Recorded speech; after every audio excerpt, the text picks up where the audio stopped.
Господин Paşinyan, будет ли Cənab ссылка на Paşinyan, декларацию yeni независимости Ermənistan konstitusiyasında müstəqillik bəyannaməsinə istinad olacaqmı? Почему вы не ATƏT-in хотите- Minsk qrupunun buraxılmasını niyə istəmirsiniz? Почему вы... Есть Вы, вопросы, да. какая пресса? Azərbaycanın ictimai televiziyası. Давайте, а вы? Тоже мой оператор. Только вы, да? Давайте два вопроса. Два вопроса. Почему? Будет ли... Cənab Paşinyan, yeni Ermənistan konstitusiyasında müstəqillik bəyannaməsinə istinad olacaqmı? У нас пока нет... Bizim hələlik yeni konstitusiya layihəmiz yoxdur. Biz konstitusiyamızı təhlil etmişik. Biz Azərbaycanın qaldırdığı məsələləri bilirik. Aydındır ki, bizim Konstitusiya Məhkəməsinin qərarına əsasən de jure bizim qüvvədə olan konstitusiyamızda qonşularımıza qarşı heç bir ərazi iddiaları yoxdur. Согласно решению нашего Конституционного суда, Bu artıq hüquqi cəhətdən qeyd olunmuş faktdır. Bu çox vacibdir. Aşağıdakıları da qeyd etmək istərdim. Bilirsiniz ki, Azərbaycan sülh müqaviləsini imzalamaq üçün iki məsələ qaldırır.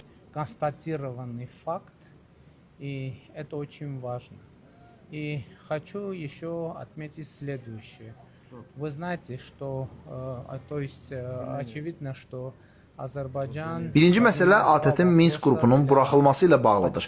Biz deyirik ki, bu gündəlik bizim üçün məqbuldur. Biz əmin olmaq istəyirik ki, Azərbaycanın arzusu, belə deyək, münaqişəni öz ərazisində qapadıb, münaqişəni Ermənistan Respublikası ərazisinə ixrac etməməkdir. Минской группы ОБСЕ. И мы говорим, что, в общем, эта повестка для нас приемлема. И мы хотим убедиться, что... Bunun üçün həll var. Bizim təklif etdiyimiz həll budur. Eyni vaxtda sülh müqaviləsini imzalamaq və ATƏT-in Minsk qrupunun buraxılması ilə bağlı müraciət etmək. Yəni bir yerdə, eyni vaxtda hansı ki bu vacibdir.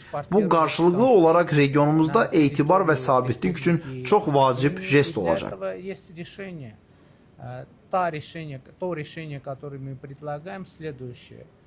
Подписать мирное соглашение и обращение к ОБСЕ o распуске Minской группы. Konstitusiya ilə bağlı məsələ də var. Mən bu haqda artıq demişəm. Qeyd etmək istəyirəm ki, Ermənistanla Azərbaycan arasında razılaşdırılmış sülh müqaviləsinin mətnində dəqiq və aydın şəkildə yazılıb ki, Ermənistan və Azərbaycan bir-birlərinin ərazi bütövlüyünü və suverenliyini Almatı bəyannaməsinin əsasında tanıyır və Sovet Respublikalarının inzibati sərhədləri dövlət sərhədlərinə çevrildiyi faktına söykənir.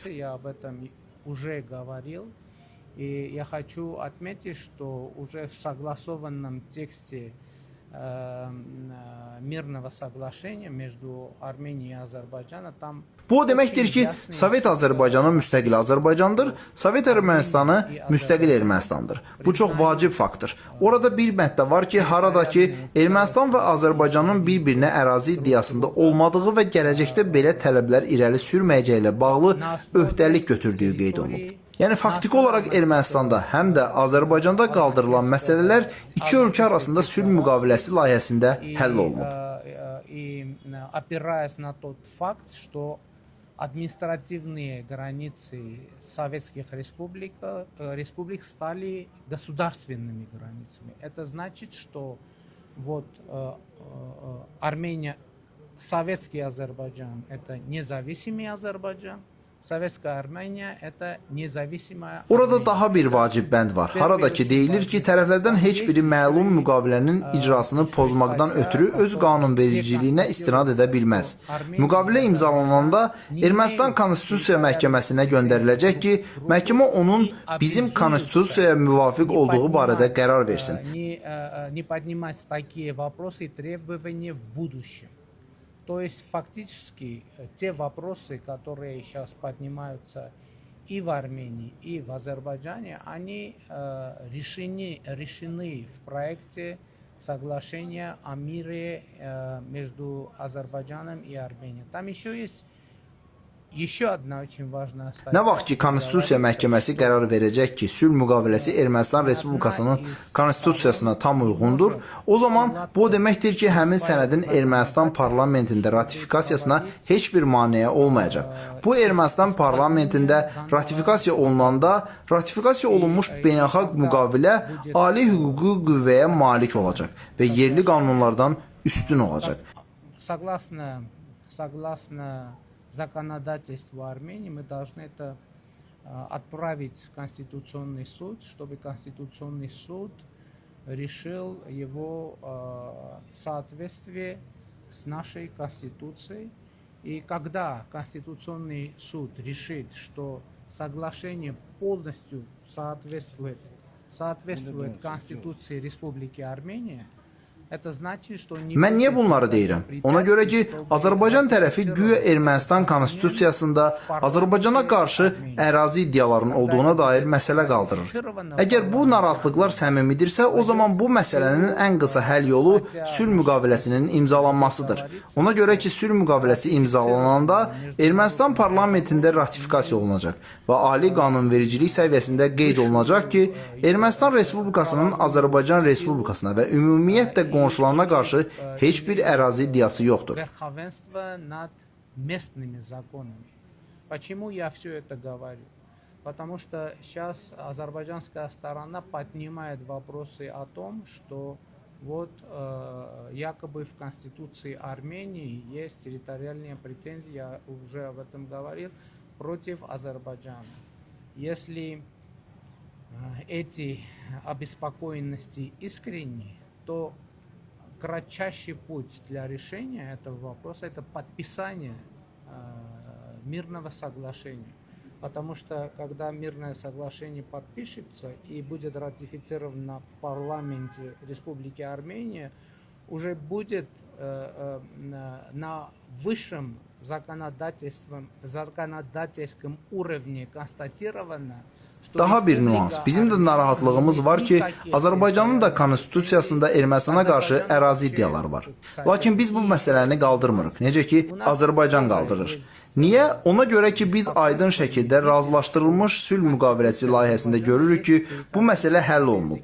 Bu məsələni həll etmək üçün sadəcə sülh müqaviləsini imzalamaq və onu ratifikasiya etmək lazımdır.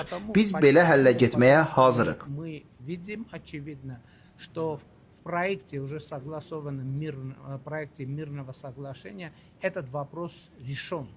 И чтобы решить этот вопрос, и чтобы снять этот вопрос, просто нужно подписать мирное соглашение и ратифицировать, и мы готовы пойти на такое решение. Спасибо вам. İkinci sual konkretdir. Siz iki sual söz vermişdiniz. İkinci sual. Siz bildirdiniz ki, Azərbaycan daha bir məsələni, Ermənistanın ATƏT Minsk qrupunun buraxılması ilə bağlı müraciətinin göndərilməsi məsələsində qaldırır. Elədirmi? Вы хотите одновременно подписать и мирный договор, и заявление о распуске Минской группы. А вопрос конкретный. Почему вы не хотите подать заявление до подписания мирного договора? Я уже сказал. Mən artıq dedim, bizim Azərbaycanın konstitusiyası ilə bağlı narahatlığımız var. Biz Azərbaycan konstitusiyasında Ermənistana qarşı ərazi iddialarını görürük. Азербайджана. Мы видим территориальные претензии в Конституции Азербайджана к Армении. Təsvir olsun ki, Azərbaycanın konkret siyasi hərəkətlərini görürük. Hansı ki, düşünməyə əsas verir ki, Azərbaycanda öz ərazisindəki münaqişəni qapadıb, onu Ermənistan ərazisinə ixrac etmək istəyən dairələr var. Азербайджан, как минимум в Азербайджане есть круги, которые хотят, если можно так сформулировать, закрыть страницу конфликта на своей территории и экспортировать как бы конфликт на территорию Армении. Поэтому... Amma Azərbaycanda deyirlər ki, Azərbaycanın konstitusiyasında heç bir ərazi iddiası yoxdur. В чем проблема? Давайте в тот же час, в тот же день, в том же месте. O zaman problem nədir? Gəlin həmin saatda, həmin gün, həmin yerdə sülh müqaviləsini və ATƏT Minsk qrupunun buraxılması ilə bağlı birgə sənədi, bəyanatı imzalayaq. О распуске структур Минской группы ОБСЕ. Я же неоднократно... Mən dəfələrlə publik şəkildə bu barədə demişəm. Buna hazır olduğumuzu təsdiq edirəm. Подтверждаю эту нашу готовность. Спасибо.